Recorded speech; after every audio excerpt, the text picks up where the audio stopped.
Nag-react na nga ang current girlfriends ni Mark Leviste sa nasabi nga pong post kamakailan lamang ng Queen of All Media na si Kris Aquino. Ito ay ang pagpo-post na ng isang video kung saan nakita din doon ang katuwaan ni Kris Aquino dahil na rin sa natanggap niyang pasalubong. At ayon sa update, ito daw ay mula sa kanyang ex-girlfriend na si Vice Governor Mark Leviste.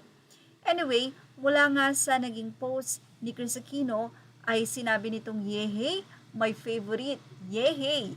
Yan nga ang masayang say ni Kris Aquino sa kanyang boses. Aniya, I'm still in the hospital but at least I'm happy.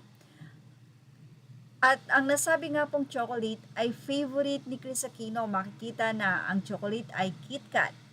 At ito po ay pinag-usapan sa social media at sinasabi na tila may chance daw na magkaroon ng reconciliation ang mag-ex. But, nag-react na nga ang girlfriend ni Vice Governor Mark Leviste at sinabi niya na sana daw ay wag na nga daw bigyan pa ng anumang kahulugan ang pagbibigay ng chocolate na ito ng Vice Governor. Aniya, wag na po nating gawing issue ang lahat, whether he gave the chocolates or not. Wala pong problema sa akin. I even encourage Mark to visit Miss Kris in the hospital. I sincerely wish her well and pray for her recovery. Well, sa naging update, nakalagay dito na proud na ibinahagi ni Kris ang ginawa sa kanya ni Mark Leviste, di kaya magselos si Ira Lopez. So kaya po sinagot niya na wag na nga raw pong entregahin.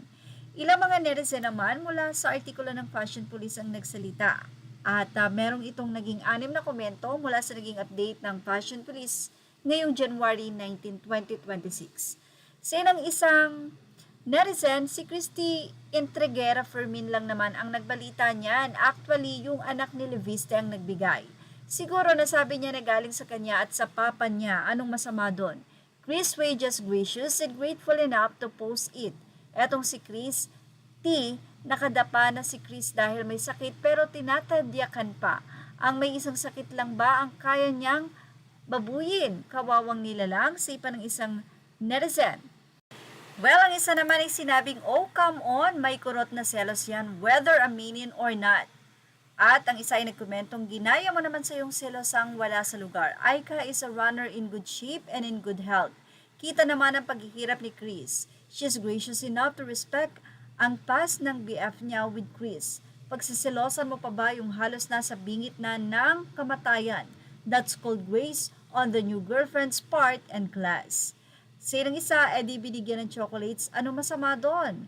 Patulera naman pala ang new jowa. Anyway, nilinaw lang po ni Ira na walang issue.